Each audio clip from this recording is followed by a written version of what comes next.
இந்த நாளிலே ஆண்டவரிடத்துல நான் ஜெபம் பண்ணி கொண்டிருக்கும் பொழுது கர்த்தர் ஒரு காரியத்தை சொன்னாங்க. என்னன்னா, இந்த கடைசி வாரத்துக்கு வந்திருக்கீங்க.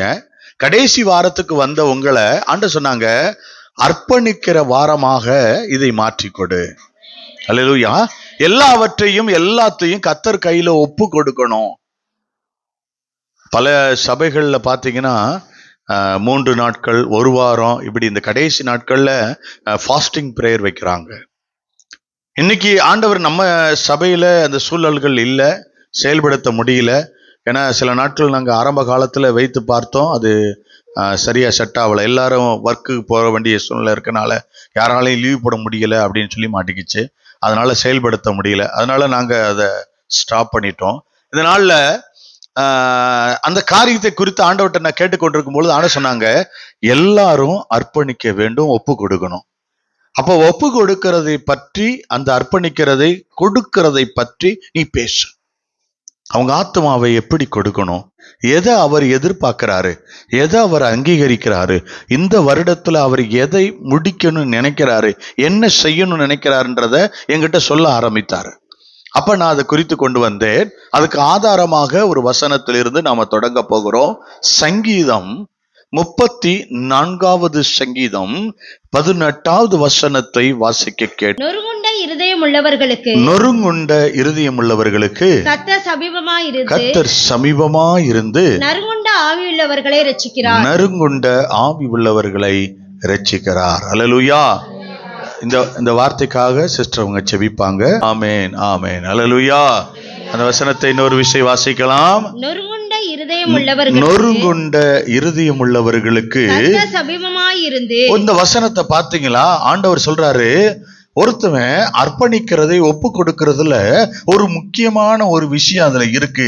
என்னன்னா, எப்படிப்பட்ட இருதயத்தோடு அவர்கிட்ட வரணும்னு அந்த வசனம் சொல்லுது. அப்படி அவர்கிட்ட சொல்லும் பொழுது யாரு கிட்ட வந்து நிக்கிறாராம்? ஒரு இருதயம் நொறுக்கப்பட்டு தன்னை அர்ப்பணித்து ஒப்பு கொடுக்கிறவன் நொறுக்கப்பட்டு உடைக்கப்பட்டு, இனிமே நான் அல்ல நீரே என்று எவன் நிக்கிறானோ அவன் கிட்ட கர்த்தர் சொல்றாரு, நான் சமீபமா நிக்கிறேன், பக்கத்துல நிக்கிறேன். அல்லேலூயா. வாசிங்க. நொறுங்குண்ட இருதயம் உள்ளவர்களுக்கு கர்த்தர் சமீபமாயிருந்து நறுங்குண்ட ஆவியுள்ளவர்களை ரட்சிக்கிறார். எப்படி இருக்கிறாரா? யார ரட்சிக்கிறார்? நறுங்குண்ட ஆவிகளை கர்த்தர் ரட்சிப்புல நடத்துறாரா. நான் இதோடைய விளக்கத்தை தரேன். நொறுங்குண்டதுன்னா என்ன, நறுங்குண்டதுன்னா என்னன்னு நான் உங்களுக்கு விளக்கம் கொடுக்கும் பொழுது உங்களுக்கு புரியும். அப்ப யாரு கிட்ட வர்றாரு? இயேசு சமீபமாய் இருக்கிற காரியம் யாருக்கிட்ட? ஒருத்தர் உடைக்கப்படுகிற ஒரு அனுபவத்துக்குள்ள இருக்கிறவன் கிட்ட தான் கர்த்தர் வருகிறார். யார் இயேசு கிறிஸ்து கிட்ட வரும்பொழுது தன் உள்ளத்தை உடைத்து ஊற்றி, நான் எல்லா காரியத்தையும் நான் என்னால முடியலப்பா, எதுவுமே செய்ய முடியல, கண்ணீரோடு என் பாவங்களை அறிக்கையிட்டு தன்னை தாழ்த்தி தேவனிடத்துல போய் நின்று என்னாலவே முடியாது உம்மாலதான் நிக்கிறவனுக்கிட்ட கர்த்தர் இரக்கம் பாராட்டுகிறார். சமீபத்தில் நிற்கிறார், கிரியை செய்ய வல்லவராக இருக்கிறார். பக்கத்தில் நின்று அவன் விருப்பத்தையும் வேண்டுதலையும் கேட்டு அவனை சந்திக்க இயேசு வருகிறார். அல்லேலூயா. இயேசு அவனை சந்திக்க வல்லவராக இருக்கிறார். சங்கீதம் 51:17 ஒரு காரியத்தை சொல்லுகிறார். தேவனுக்கு ஏற்கும் பலிகள் நொறுங்குண்ட ஆவிதான். அப்ப ஆண்டவருக்கு நீங்க பலி செலுத்தக்கூடிய காரியம் என்னன்னு சொல்றாரு பாருங்க. அப்ப நான் வந்து அதை அங்கீகரிக்கிறேன் அப்படின்னு ஆண்டவர் சொன்னார்னா, உன்கிட்ட வர்றாருன்னா, இந்த வசனம் தொடங்கும் போது சொல்லுது, தேவனுக்கு ஏற்ற பலி எது தெரியுமா? நொறுங்குண்ட ஆவிதான், உடைக்கப்பட்டதுதான்.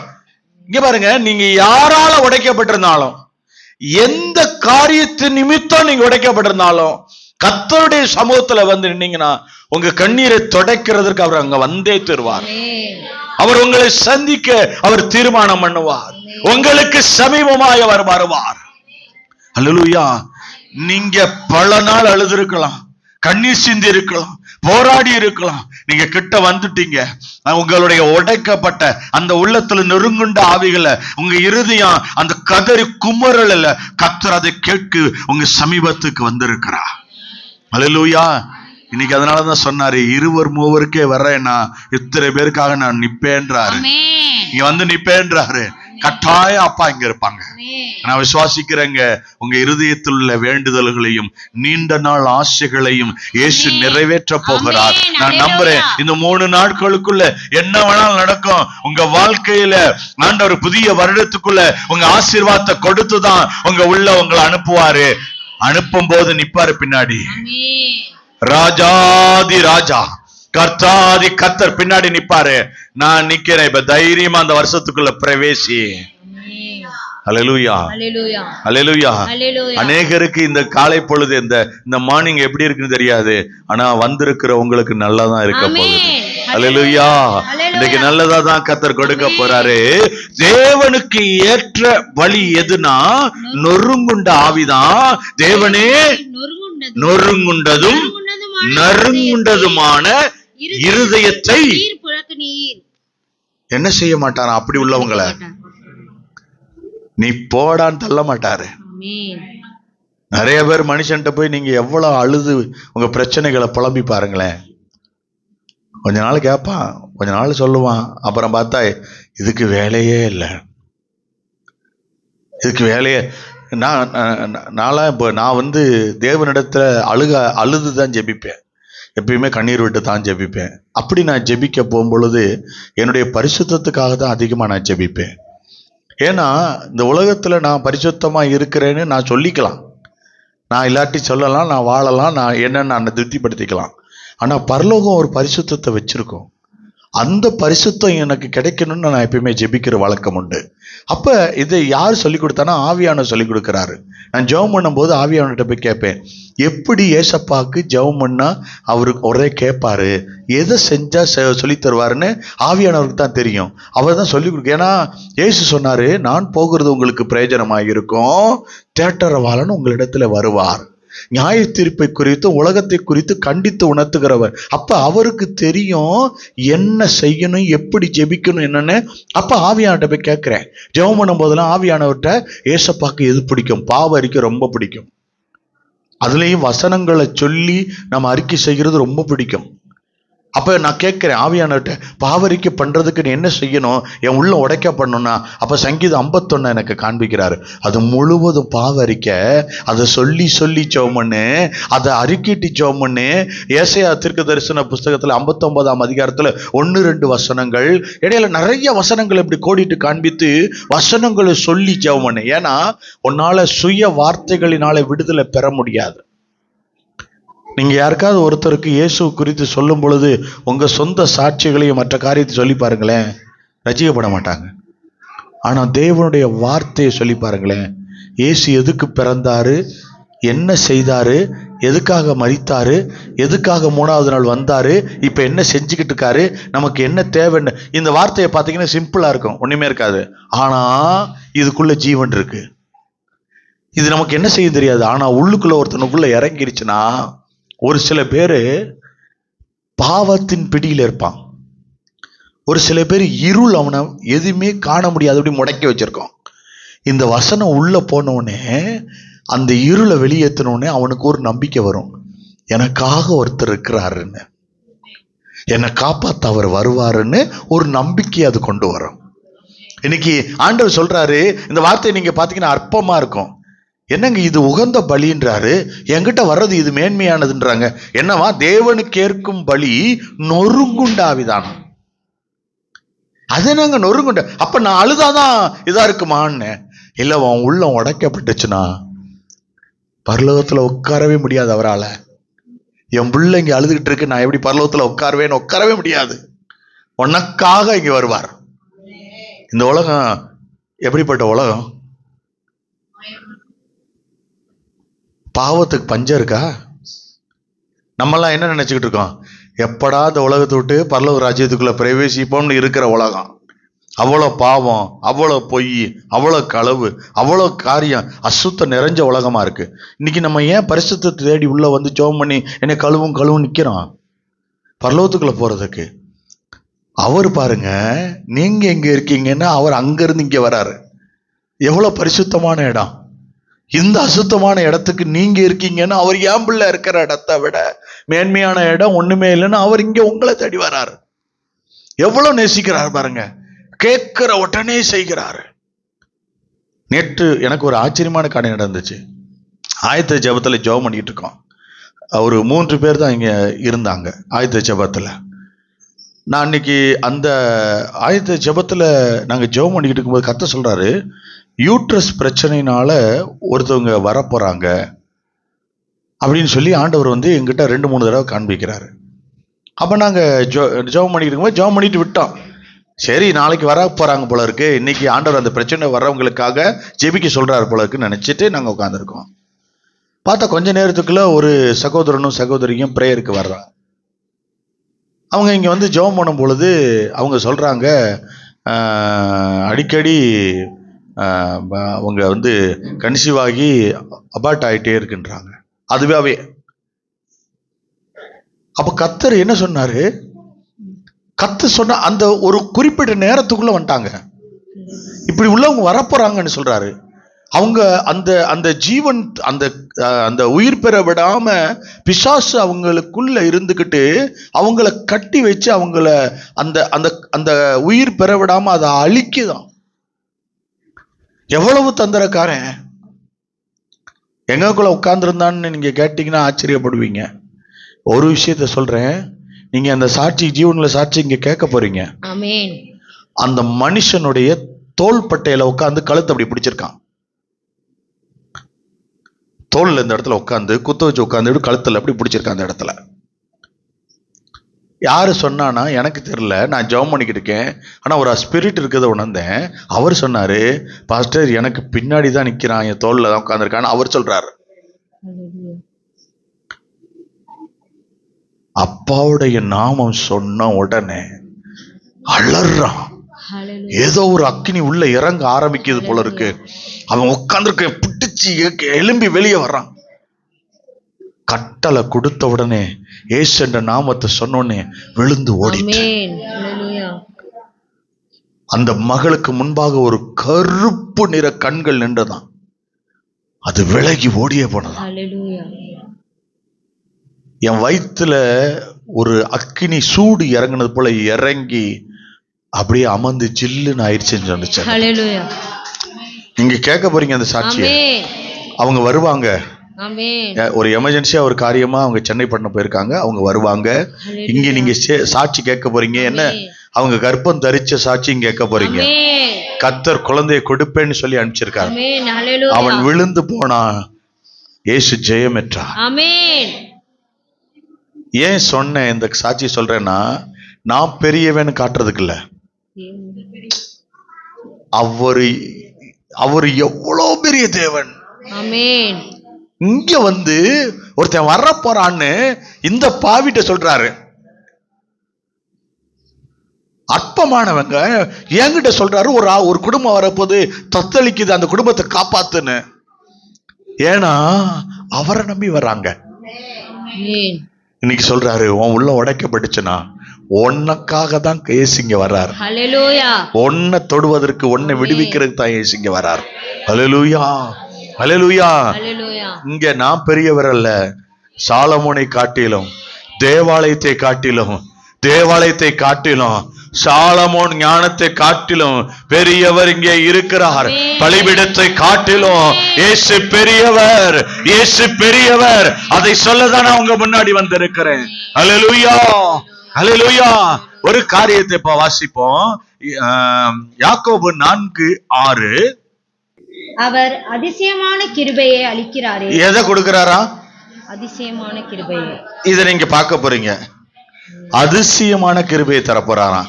கிருபையிலேயே ஒரு ஸ்பெஷல் கிருபை அதிகமாக, அதான் சாரி, அதிகமான கிருபை அதிசயமா தான் இருக்க போகுதுன்ற. இன்னைக்கு உங்களுக்கு அது அவர் அதிகமான கிருபை தரப்போறா. அதிசயமான கிருபை உங்களுக்கு தரப்போறாரு. நீங்க இது இன்னைக்கு இந்த ஆலயத்துல அதை பார்க்க போறீங்க. அல்லேலூயா. வாசிங்க அந்த அதிகமான கிருபைய. ஆதலால் தேவன் பெருமையுள்ளவர்களுக்கு எதிர்த்து நிற்கிறார். யாருக்கு எதிர்த்து நிக்க போறாராம்? பெருமையுள்ளவர்களுக்கு. அது இப்போதைக்கு வேணாம், அடுத்தது அதுதான் நமக்கு தேவை. தாழ்மையுள்ளவர்களுக்கோ கிருபை அளிக்கிறார் என்று சொல்லி இருக்கிறது.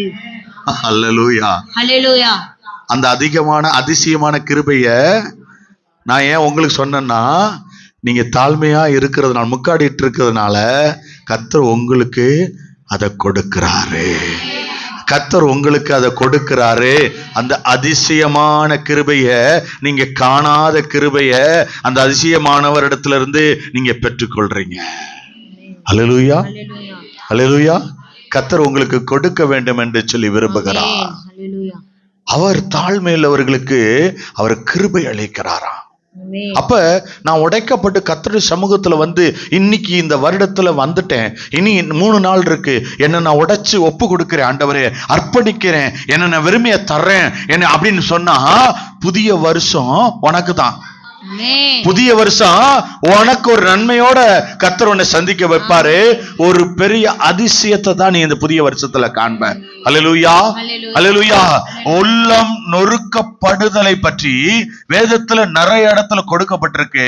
அதை குறித்து நான் உங்களிடத்துல சில காரியங்களை சொல்லி உங்களுக்காக செபிக்க போகிறேன். சில காரியங்களை உங்களுக்கு குறிப்பிட்டு வேதாகமத்துல காட்டுறேன்.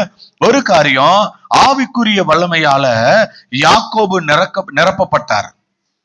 அதுக்கு ஒரு காரியம் நடந்துச்சு. அவருடைய உடல், அதாவது சரீரம் நொறுக்கப்பட வேண்டியதா இருந்தது. ஆதியாகமத்துல ஒரு காரியத்தை வாசிப்போம். 32ஆம் அதிகாரத்துல 22 இருந்து வாசிங்க. ராத்திரியில் எழுந்திருந்து தன் 2 மனைவிகளையும் தன் 2 பணிவிடைக்காரிகளையும் தன்னுடைய 11 குமாரரையும் கூட்டிக் கொண்டு யாப்போக்கு என்கிற ஆற்றின் துறையை கடந்தான். அவர்களை சேர்த்து ஆற்றை கடக்க பண்ணி தனக்கு உண்டான யாவையும் அக்கறைப்படுத்தினான். யாக்கோபு பின்பு தனித்திருந்தான். அப்பொழுது ஒரு புருஷன் பொழுது விடியுமளவும் அவனோட போராடி அவனை மேற்கொள்ளாததை கண்டு அவனுடைய தொடைச்சந்தை தொட்டார். அதனால் அவருடனே போராடுகையில் யாக்கோபின் தொடைச்சந்து சுளுக்கிற்று. இங்க என்ன நடக்குது? ஒரு ஜெபம் நடக்குது. நம்ம போன வாரம் தியானிச்சோம்னு நினைக்கிறேன். அப்ப ஆண்டவர் ஒரு காரியத்தை சொல்றாங்க. என்னன்னா, இங்கே சரீரத்தை உடைக்கப்படக்கூடிய ஒரு காரியம் நடந்ததுனாலதான் யாக்கோபு சாவாமை பெற்றது போல தன் சகோதரன் கொல்ல வரும் பொழுது அந்த தூதனானவரிடத்திலிருந்து ஆசீர்வாதத்தை பெற்றுக்கொண்டு தன் ஜீவனை காத்து கொண்டான். எதுக்காக சொல்றேன்னா, உடைக்கப்படும்படி ஒப்பு கொடுத்து நீங்க தேவ சமூகத்துல நின்றா உனக்கு அற்ப ஆயுசுல தீர்க்க ஆயுசு. எத்தனை பேருக்கு புரியுது? யாக்கோபுக்கு ஒரு மரணம் தேடி வந்துச்சு. யாரால? ஏசாவால ஒரு மரணம் வந்துகிட்டு இருந்தது. நல்லா தெரிஞ்சுக்கிட்டாரு. ஒரு சில பேருக்கு வியாதி இருக்கு, ஒரு சில பேருக்கு கட்டி இருக்கு, ஒரு சில பேருக்கு இவங்க மூலமா பிரச்சனை இருக்கு. இந்த இடத்துனால எங்களுக்கு மரணம் வரலாம், செய்வன காரியம் இப்படிலாம் நடக்கலாம்னு நீ நினைக்கலாம். உங்களுக்கு தெரிஞ்சிருச்சுன்னா, கர்த்தர் ஒரு காரியத்தை இப்ப சொல்றாரு. யாக்கோபு பிந்தி தனித்திருந்து சரீரத்தை உடைக்க நொறுக்க ஒப்பு கொடுத்தது போல நீ ஒப்பு கொடுத்தேனா தேவனோடு நீ போராடி ஜெயம் பெற்று வரும் பொழுது கர்த்தர் சொல்றாரு, உன்னை எதிராய் அழிக்க வந்த ஏசா இன்றைக்கு வந்து முத்தம் கொடுத்தானா. ஏசா பைபிள் அப்படிதான் எழுதி இருக்கு. தன் சகோதரனை கண்டு கட்டி அணைத்து கொண்டு முத்தங்களை கொடுத்தான் என்று. வர்றவன் அப்படிதான் ஆவான், மாறி ஓடி போயிடுவான். தெரியாம உங்ககிட்ட வந்துட்டேன்னு சொல்லி கர்த்தர் அப்படி ஒரு மாற்றத்தை கர்த்தர் கொடுப்பா. எதுக்காக சொல்றேன்னா, நீங்க உடைக்கப்படுவதற்கு தேவ சமூகத்துல இந்த 3 நாட்களும் உங்களை அர்ப்பணித்து ஒப்பு கொடுக்கிறவங்க வாழ்க்கை அப்படிப்பட்ட ஒரு மாற்றத்துக்குள்ள கடந்து போகும் என்பதை சொல்லுகிறேன். 2வதாக, நியாயாதிபதிகள் 7ஆம் அதிகாரம் 1 வாசிங்க.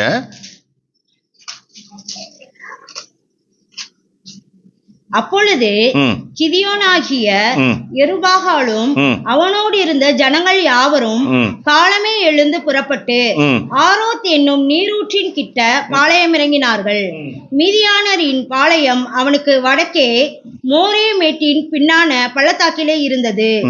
அப்பொழுது கர்த்தர் கிதியோனை நோக்கி, நான் மீதியானரை உன்னோடு இருக்கிற ஜனத்தின் கையில் ஒப்பு கொடுக்கிறதற்கு அவர்கள் மிகுதியாய் இருக்கிறார்கள். என் கை என்னை ரட்சித்தது என்று இஸ்ரவேல் எனக்கு விரோதமாக வீம்பு பேசுகிறதற்கு இடமாகும். ஆகையால் பயமும். கர்த்தரை ஏளனமா பேசுவாங்களாம். நாங்க எல்லாரும் சேர்ந்ததுனால தானே ஜெயிச்சோம், ஒரு கூட்டமா சேர்ந்ததுனால தானே ஜெயிச்சோம், இல்லைன்னா ஜெயிச்சிருக்க முடியாதுல்ல அப்படின்னு இஸ்ரவேல் ஜனங்கள்லாம் தேவனை நிந்திப்பாங்களாம். அதனால ஆண்டவர் ஒரு காரியத்தை அங்க வைக்கிறார். என்னன்னா அவங்களுக்குள்ள அப்படி பெருமை வந்துடக்கூடாதுன்றதுக்காக ஒரு விஷயத்தை கொண்டு வந்து செய்யறாரு. உங்களை அற்பமானவங்களை வச்சு பல காரியத்தை செய்ய போறாரு. அதுக்காக சொல்றாரு இங்க, உன்னை தேர்ந்தெடுத்தா ஏன் என்னை தேர்ந்தெடுத்திருக்காரு, உன்னை அழைச்சிட்டு வந்து ஏன் என்னை அழைச்சிட்டு வந்திருக்காரு, நோக்கத்தை சொல்றதுக்கு தான் கொண்டு வராரு. இங்கே ஒரு அனுபவத்தை கர்த்தர் உங்களுக்கு சொல்லி கொடுப்பாரு. வாசிங்க தொடர்ந்து.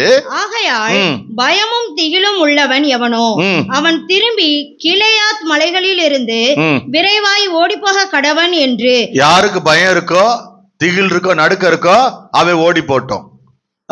நீ ஜனங்களின் செவிகள் கேட்க பிரசித்தப்படுத்து என்றார்.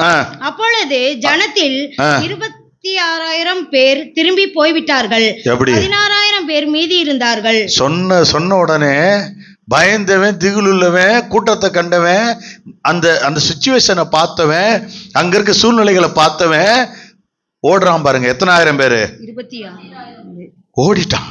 மீத 16,000 பேர் மீதி மிச்சம் இருக்கான். இதுல எப்படி செலக்ட் பண்ணுவார் பாருங்க மிச்சத்தை.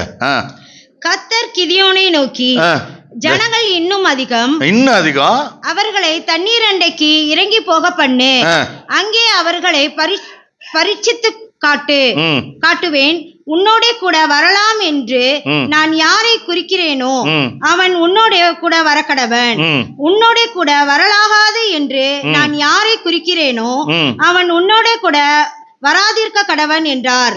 அப்படியே அவன் ஜனங்களை தண்ணீர் அண்டைக்கு இறங்கி போக பண்ணினான்.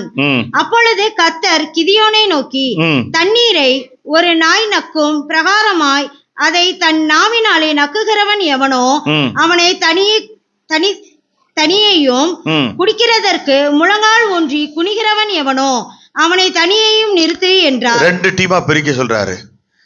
வாய் வச்சு ஆடு எல்லாம் போய் குடிக்கும்ல, நாயெல்லாம், அது மாதிரி குடிக்கிறவன் எவன் பாத்துக்க. அவனெல்லாம் குடிக்கிறவனெல்லாம் நீ பாத்துட்டே இருக்கும்போது அவனை நீங்க வா, நீ அந்த பக்கம் போ, நீங்க வான்னு குடிச்சவனெல்லாம் பிரிச்சு வைக்க சொல்றாங்க. இப்படி பிரிச்சு வச்சுட்டு தங்கள் கையால் அள்ளி தங்கள் வாய் கெடுத்து நக்கி கொண்டவர்களின் லக்கம் 300 பேர். எவ்வளவு பேர் இருந்தாங்க? 300 பேர். ஞாபகம் வச்சுக்கோங்க. மற்ற ஜனங்கள் எல்லாம் தண்ணீர் குடிக்கிறதற்கு முழங்கால் ஊன்றி குனிந்தார்கள்.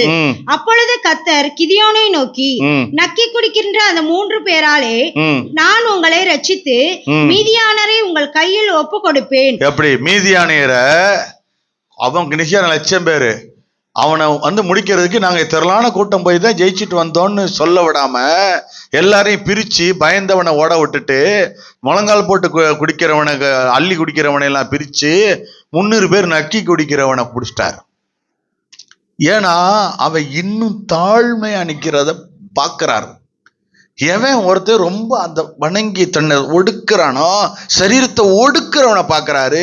இங்கே ஒரு காரியம் உடைக்கப்படக்கூடிய அனுபவத்தை கர்த்தர் சொல்லி கொடுக்க போறாரு. வாசிங்க. மற்ற ஜனங்கள் எல்லாரும் தங்கள் இடத்திற்கு போக கடவர்கள் என்றார். அப்பொழுது ஜனங்கள் தங்கள் கையில் தின்பண்டங்களையும் எக்காலங்களையும் எடுத்துக்கொண்டார்கள். மற்ற இஸ்ரவேல் எல்லாரும் தங்கள் கூடாரங்களுக்கு அனுப்பிவிட்டு அந்த 300 பேரை மாத்திரம் வைத்துக் கொண்டான். மீதியானரின் சேனை அவனுக்கு தாழ்விடமான பள்ளத்தாக்கிலே இருந்தது. அன்று ராத்திரி கர்த்தர் அவனை நோக்கி, நீ எழுந்து அந்த சேனையினிடத்திற்கு போ, அதை உன் கையில் ஒப்பு கொடுத்து. எப்படி? நீ போ, உன் கையில கொடுத்துட்ட. அவங்கள முன்னாடியே சொல்லி அனுப்புறாரு. இன்னைக்கு உங்ககிட்ட சொல்றதெல்லாம் முன்னாடியே சொல்றதுதான். நீ போ, புது வருஷத்துல உன் கூட நிப்பேன்னு சொன்ன மாதிரி சொல்றாரு பாருங்க. இன்னைக்கு போ, கொடுத்துட்டேன். இன்னும் யுத்தம் ஆரம்பிக்கல, ஒண்ணுமே நடக்கல, நீ போ, நான் உன் கையில ஒப்பு கொடுத்துட்டேன். இது போதாதா? நீ நல்லா இருப்பேன்னு சொல்லி அனுப்புற வார்த்தை போதாதா? நீங்க பெற்றுக்கொள்வீங்க, நீங்க இதுவரைக்கும் காணாததை பார்க்க போறீங்க, விசேஷித்த ஆசீர்வாதம் உங்களுக்கு கிடைக்க போகுதுன்னு சொல்லி அனுப்புறது போதாதா? வாசிங்க. போக பயப்பட்டாயானால் முதல் நீயும் உன் வேலைக்காரனாகிய பூராவும் சேனையிடத்திற்கு போய் அங்கே என்ன பேசுகிறார்கள் என்று கேள். பின்பு சேனையிடத்திற்கு போக உன் கைகள் திடப்படும் என்றார்.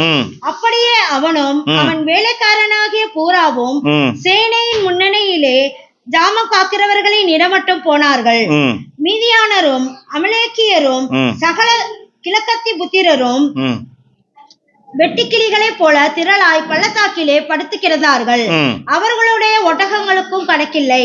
கடற்கரை மணலை போல திரளாய் இருந்தது.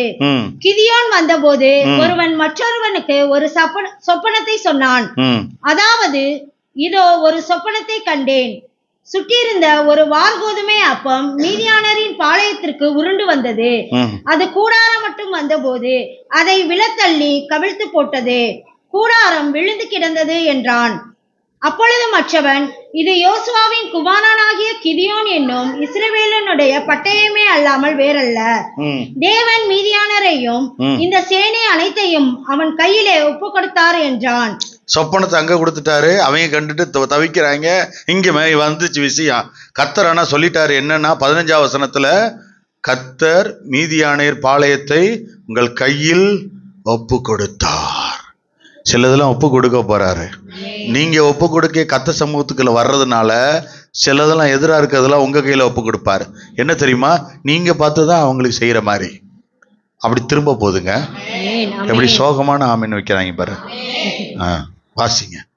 கிதியோன் அந்த சொப்பனத்தையும் 16 அந்த 300 பேரை 3 படையாக வகுத்து 300 பேரை 100 3 படையாக வகுத்துட்டாரு. அவர்கள் ஒவ்வொருவனு கையிலும் ஒரு எக்காலத்தையும் வெறும் பானையையும். என்னது? ஒரு கையில எக்காலமும் ஒரு கையில பானை, வெறும் அந்த மண்ணோடு பானை, அது ஒரு கையில கொடுத்துட்டாங்க. கொடுத்துட்டு அந்த பானைக்குள் வைக்கும் தீவெட்டியும் கொடுத்து அவர்களை நோக்கி, நான் செய்வதை பார்த்து அப்படியே நீங்களும் செய்யுங்கள். இதோ நான் பாளையத்தின் முன்னிலையில் வந்திருக்கும் போது நான் எப்படி செய்கிறேனோ அப்படியே நீங்களும் செய்ய வேண்டும். நான் என்னோட இருக்கும் சகலமான பேரும் எக்காலம் ஊதும் போது நீங்களும் பாளையத்தை சுற்றி எங்கும் எக்காலங்களை ஊதி கர்த்தருடைய பட்டயம் கிதியோனுடைய பட்டயம் என்பீர்களாக என்று சொன்னான்.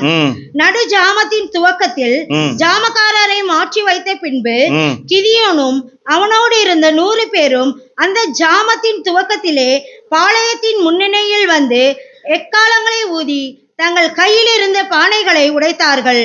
3 படைகளின் மனுஷரும் எக்காலங்களை ஊதி பானைகளை உடைத்து தீவெட்டிகளை தங்கள் இடது கையிலும் ஊதும் எக்காலங்களை தங்களது வலது கையிலும் பிடித்துக் கொண்டு கர்த்தருடைய பட்டயம் கிதியோனுடைய பட்டயம் என்று சத்தமிட்டு. ஒரு காரியம் உடைக்கப்படுகிறது.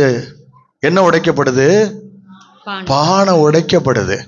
கர்த்தருடைய சமூகத்துல உங்க உள்ளம் உடைக்கப்படும் பொழுது என்ன நடக்குன்றத இங்க சொல்லி கொடுக்கிறாரு.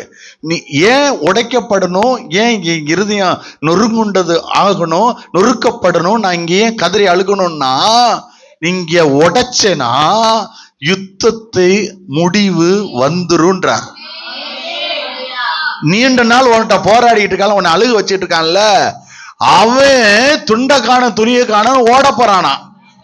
அதுக்காக தான் கர்த்தர் சொல்றாரு. எதுக்காக இந்த சம்பவத்தை முழுசா வாசிக்க சொன்னா, உடைக்கப்படுகிற அனுபவம் வந்துச்சுன்னா எதிராளி ஓடுவான் பயந்து. எங்க உடைக்கப்பட்டா?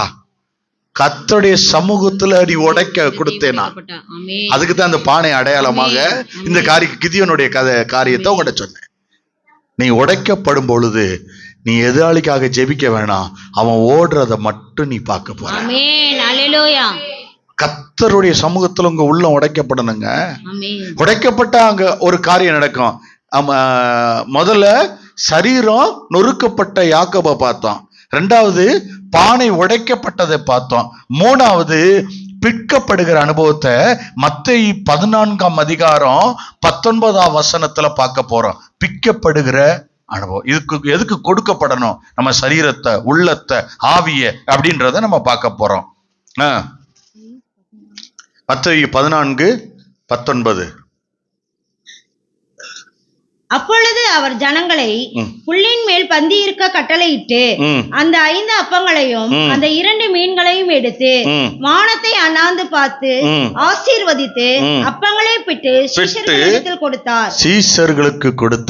சீஷர்கள் ஜனங்களுக்கு கொடுத்தார்கள். எல்லோரும் சாப்பிட்டு திருப்தி அடைந்தார்கள். மீதியான துணிக்கைகளை 12 கூடை நிறைய எடுத்தார்கள். எதுக்கு உடைக்கப்படணும், பிக்கப்படணும், கொடுக்கப்படணும்னா மீத இருக்கிற 12 மாசமும் உனக்கு குறைவில்லாத ஆசீர்வாதம் உண்டாக்கப்படுவதற்கு, உன் சரீரத்தை, உன் இருதயத்தை பிக்கப்படுவதற்கு நீ தேவ சமூகத்துல ஒப்பு கொடுக்கணும். எத்தனை பேருக்கு புரியுது? 12 மாசம், மீத 12 கூட எடுத்தாங்களாம். அந்த வசனத்தை இன்னொரு விஷயம் சிஸ்டர், இன்னொரு விஷயம் வாசிங்க, ஜனங்கள் கேட்க. 19ஆம் வசனம். அப்பொழுது அவர் ஜனங்களை புல்லின் மேல் பந்தி இருக்க கட்டளையிட்டு அந்த 5 அப்பங்களையும் அந்த 2 மீன்களையும் எடுத்து வானத்தை அண்ணாந்து பார்த்து ஆசீர்வதித்து அப்பங்களை பிட்டு சீஷரிடத்தில் கொடுத்தார். பிட்டு சீஷர்களுக்கு கொடுத்து சீஷர்கள் ஜனங்களுக்கு கொடுத்தார்கள். எல்லோரும் சாப்பிட்டு திருப்தி அடைந்தார்கள். என்னாச்சு? இந்த 3 நாளைக்குள்ள ஒரு திருப்தி நடக்க போகுது. அல்லேலூயா. அடுத்து என்ன செய்வார்? உடைக்கப்பட்டதுனால, பிக்கப்பட்டதுனால மீதியான துணிக்கைகளை 12 கூடை நிறைய எடுத்தார்கள். 12 மாசத்துக்கு தேவையானத கர்த்தர் நீ பிக்கப்பட ஒப்பு கொடுக்கும் பொழுது உன் கையில கொடுப்பார். ஹல்லேலூயா. மாப்பிசைகிற தொட்டியும் எண்ணெயும் ஆசீர்வதிக்கப்பட போகுது. குறைவின்றி கர்த்தர் உங்களை ஆசீர்வதிக்க போகிறார். அல்லேலூயா. அடுத்த காரியத்தை முதல்ல என்ன சொன்ன? சரீரம் நொறுக்கப்படுகிற காரியம். 2வது பானை உடைக்கப்படுகிற காரியம். 3வது பிற்கப்படுகிற காரியம். 4வது மார்க்கு 2ஆம் அதிகாரம் 1 வாசிங்க. இங்கே கூரை பிரிக்கப்படுகிற காரியத்தை குறித்து. சில நாட்களுக்கு பின்பு அவர் மறுபடியும் கப்பர்நகூமுக்கு போனார். அவர் வீட்டில் இருக்கிறார் என்று ஜனங்கள் கேள்விப்பட்டேனே. உடனே வாசலுக்கு முன்னும் நிற்க இடம் போதாதபடிக்கு அநேகர் கூடி வந்தார்கள். அவர்களுக்கு வசனத்தை போதித்தார். அப்பொழுது 4 பேர் ஒரு திமிர்வாதக்காரனை சுமந்து கொண்டு அவரிடத்தில் வந்தார்கள். கூட்டத்தின் நிமித்தம் அவருக்கு சமீபமாய் சேரக்கூடாமல் அவர் இருந்த வீட்டின் மேற்கூரையை பிரித்து திமிர்வாதக்காரன் கிடக்கிற படுக்கையை இறக்கினார்கள். இங்க என்ன நடக்குதுன்னா, இங்கே கூரையை பிரிக்கிற அனுபவம். இந்த காரியம் ஒரு காரியம் நடந்துச்சுன்னா என்னன்னா, யார் யார் உங்களுக்கு உங்களை பாவத்தின் வழிகள்ல எதெல்லாம் நடத்துதோ அதை நீங்க பிரிக்கிற அனுபவத்தை நீங்க கொண்டு வந்தீங்கன்னா, ஆண்டவர் சொல்றாரு, பிரிக்கிற அனுபவம் ஒரு மனிதனுக்கு வந்துச்சுன்னா அவனுடைய பாவம் மன்னிக்கப்படுகிற நிச்சயம் உண்டாக்கப்படுமா? என்ன சொல்றாங்க? பிரிக்கப்படுகிற அனுபவம் வந்துச்சுன்னா முதல்ல அவன்கிட்ட என்ன சொன்னாரு? மகனே, உன் பாவம் மன்னிக்கப்பட்டது, உன் படுக்கை எடுத்துக்கொண்டு நட. அப்படின்னா நீங்க கர்த்தருடைய சமூகத்துல வந்து உங்களுக்கும் பாவத்துக்கும் பிரிவினை உண்டாக்கிட்டீங்கன்னா, திறப்ப பிரிச்சுட்டீங்கன்னா, கர்த்தர் சொல்றாரு உங்ககிட்ட ஒரு விஷயத்தை கொடுக்க போறாராம். அது என்னன்னா, அது மன்னிப்பான். பிரிக்கப்பட்ட அனுபவம் வந்துச்சா, நீங்க கர்த்தர் இந்த பாவம் எனக்கு வேணாங்க, இயேசுக்கு பிடிக்காதத நான் செய்ய மாட்டேன், இந்த 3 நாள்ல தீர்மானம் எடுத்து நீங்க முடிச்சு விட்டீங்கன்னா, கர்த்தர் சொல்றாரு, ஒரு காரியத்தை நான் உனக்கு பாவ மன்னிப்பு நிச்சயத்தை அந்த காரியத்துல கொடுத்து புதிய வருடத்துக்குள்ள உன்னை அனுப்புவேன். அல்லேலூயா, அல்லேலூயா. முதலாவது சரீரம் ஒடுக்கப்படுகிறது, 2வது பானை உடைக்கப்படுகிறது, 3வது அப்பா பிற்கப்படுகிறது, 4வது கூரை பிரிக்கப்படுகிற அனுபவம், 5வது யோவான் 12ஆம் அதிகாரம் 3வது வசனம், தைல குப்பியை உடைக்கிற அனுபவம். யோவான் 12ஆம் அதிகாரம் 3வது வசனம், 4வது வசனம், 5வது வசனம். அப்பொழுது மரியாள் விலையேற பெற்ற களங்கமில்லாத நலதலம் என்னும் தைலத்தில் ஒரு ரத்தால் கொண்டு வந்து அதை இயேசுவின் பாதங்களில் பூசி தன் தலைமயிரினால் அவருடைய பாதங்களை துடைத்தாள். அந்த வீடு முழுவதும் தைலத்தின் பரிமளத்தினால் நிறைந்திருந்தது. அப்பொழுது அவருடைய சீசரில் ஒருவனும் அவரை காட்டி கொடுக்க போகிறவனும் ஆகிய சீமோனுடைய குமாரனாகிய சிஸ்டர் ஒரு காரியத்தை 3வது வசனத்துல ஆண்டவர் ஒரு காரியத்தை 3 அப்பொழுது மரியாள் வெளியேற பெற்ற களங்கமில்லாத நலதம் என்னும் தைலத்தில் ஒரு ராத்தல் கொண்டு வந்து அதை இயேசுவின் பாதங்களிலே பூசி தன் தலைமயிரினால் அவருடைய பாதங்களை துடைத்தாள். அந்த வீடு முழுவதும் தைலத்தின் பரிமளத்தினால் நிறைந்திருந்தது. என்ன காரியம் அங்க நடக்க போகுது? ஒரு காரியத்தை சொல்றாரு. என்னன்னா, நீ தைலத்தை, அதாவது விசேஷித்த தைலமாகிய நளதம் என்னும் தைலத்தை உடைத்து ஊற்றும் பொழுது ஒரு காரியம் அங்க நடக்குது. உன் கண்ணீர் அங்கே ஊற்றப்படும் பொழுது, தேவ சமூகத்தில் ஊற்றப்படும் பொழுது கர்த்தர் சொல்றாரு, இதுவரைக்கும் நாற்றம் எடுத்த காரியமாய் உன் வாழ்க்கையில பிசாசு சில காரியங்களை பார்த்திருக்கீங்களான்னு தெரியல. சில பேர் மேல பயங்கரமா நாற்றம் அடிக்கும். அது ஏன்னு தெரியாது. அது என்னன்னா பிசாசு கொண்டு வருகிறது. அவங்களுக்குள்ள நாற்றங்களை கொண்டு வந்து அவங்கள பிடிச்சிருக்கிற அடையாளம் அது. அவங்க அந்த காரியத்துல கட்டப்பட்டிருந்தாங்கன்னு அடையாளம் நீங்க கண்டுபிடிக்கிறதுக்கு அந்த நாற்றம் எடுக்க ஆரம்பிக்கும். அப்படின்னா அவன் பிசாசு ஒரு வழி இருக்கு, அதுல கட்டப்பட்டு வைத்திருக்கிறான். சில காரியங்களை சாப்பிட்டா நம்ம மேல ஸ்மெல் அடிக்கும். அப்படி ஒரு காரியம் அடிக்குதுன்னா அதை சாப்பிடுவதற்கு பிசாசு தூண்டுவான். எதற்கென்றால் நாற்றம் வெளியே வருவதற்கு. எதை சாப்பிடக்கூடாது கர்த்தர் சொல்றாரு, விலக்கி வைக்கிறாரு. இது வேணாமோ அதை விளக்கினா கர்த்தர் சொல்றாரு, உனக்குள்ள தேவனுக்கு பிரியமில்லாத காரியத்தை தூண்டுகிற உணர்வுகள் அழிக்கப்படும். அத்தனை பேருக்கு புரியுது? அதை என்ன செய்வான் பிசாசு கொடுத்து அதை சாப்பிட வைத்து புசிக்க வைத்து தூண்டி நம்மை தேவனுக்கு பிரியமில்லாத பாவம் செய்து நம் அந்த நாற்றம் எடுக்கிற காரியம். ஆண்டு சொல்றாரு, அங்க ஒரு தைலம் கண்ணீர் ஊற்றப்பட்டுச்சுன்னா கர்த்தர் சொல்றாரு, அது பரிமள தைலம் போல வாசனை பெருக ஆரம்பிக்கும். ஹல்லேலூயா. கடைசியா ஒண்ணு சொல்லி நான் முடிக்கிறேன். 1 கொரிந்தியர் 11ஆம் அதிகாரம் 24வது வசனம். இங்க இரட்சகரின் சரீரம் நொறுக்கப்படுகிறது. ஸ்தோத்திரம் பண்ணி அதை பிட்டு நீங்கள் வாங்கி புசியுங்கள், இது உங்களுக்காக பிற்கப்படுகிற என்னுடைய சரீரமா இருக்கிறது. இது பிற்கப்படுகிற சரீரம். என்னை நினைவு கூறும்படி இதை செய்யுங்கள் என்றார். எதை செய்யணுமா? நீங்க எதுக்காக செய்யணுமா? அவரை நினைவு கூறுறதுக்காக, என்ன நினைச்சுக்கிறதுக்காக நீ இந்த ஆலயத்துல வந்து என்ன செய்யணுமா? அந்த வசனத்தை வாசிங்க. ஸ்தோத்திரம் பண்ணி அதை பிட்டு நீங்கள் வாங்கி புசியுங்கள், இது உங்களுக்காக பிற்கப்படுகிற என்னுடைய சரீரமா இருக்கிறது. ஏன் சரீரமா இருக்கு? என்னை நினைவு கூறும்படி இதை செய்யுங்கள் என்றார். பிற்கப்படுகிற காரியம் எப்படி?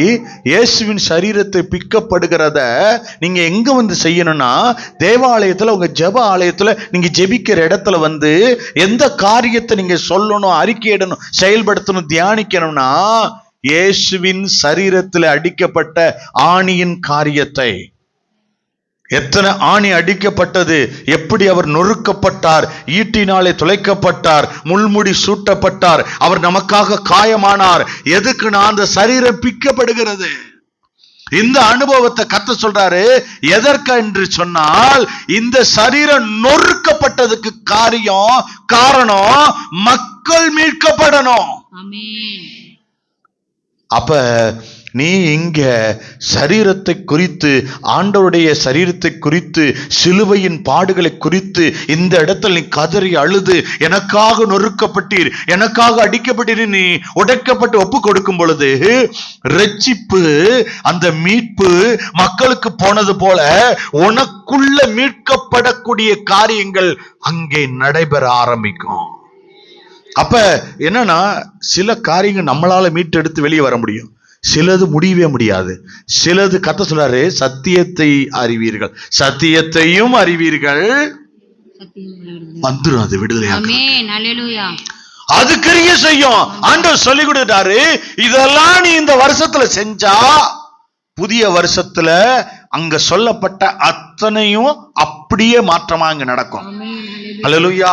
எதுதான் ஒடுக்கப்படுகிற இந்த முள்முடியுடைய அனுபவத்தையும், ஆணிகள் ஈட்டியினுடைய இயேசுவின் சரீரம் பிக்கப்பட்ட காரியத்தை நீங்க பார்க்கும் பொழுது, அறிக்கையிடும் பொழுது, அதை செயல்படும் பொழுது, அதை சொல்லும் பொழுது, உங்க சிந்தனைகளை கொண்டு வரும் பொழுது, எந்த உணர்வுகள் தேவனுக்கு விரோதமாக பிரியமில்லாம இருக்கிறதோ அதெல்லாம் ஒண்ணுமில்லாம அதை கிரியை தோண்டி விடுகிற ஆவிகளும் முடக்கப்பட்டு ஒன்றுமில்லாமல் செயலிழந்து போகும்.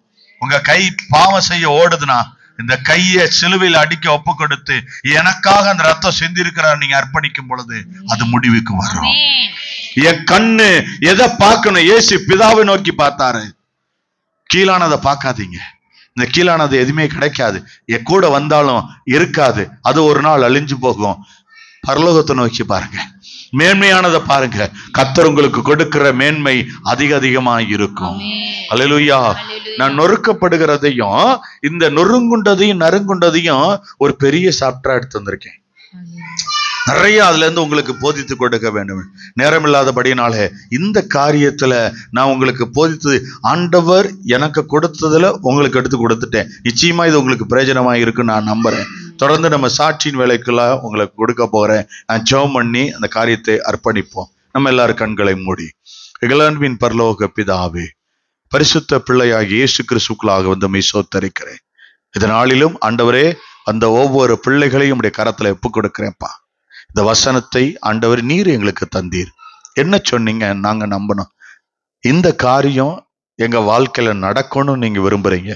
இதெல்லாம் இவங்க செயல்படும் பொழுது அதுக்கு மூலமாய் நடக்கக்கூடிய காரியமும் இவங்க வாழ்க்கையில் நடக்க, யாரு இதை அப்படியே நம்புறாங்களோ, இதை அப்படியே செஞ்சு பார்க்கணும் போறாங்களோ, இவங்க வாழ்க்கையில கிரியை செய்து இதே இடத்துல வந்து இவங்க சாட்சி சொல்லத்தக்கதாக நீங்க காரியங்களை செயல்படுத்தும். உங்களுடைய கரத்துல ஒப்பு கொடுக்கிறேன். இயேசுவின் வல்லமையுள்ள நாமத்தில் பிதாவே.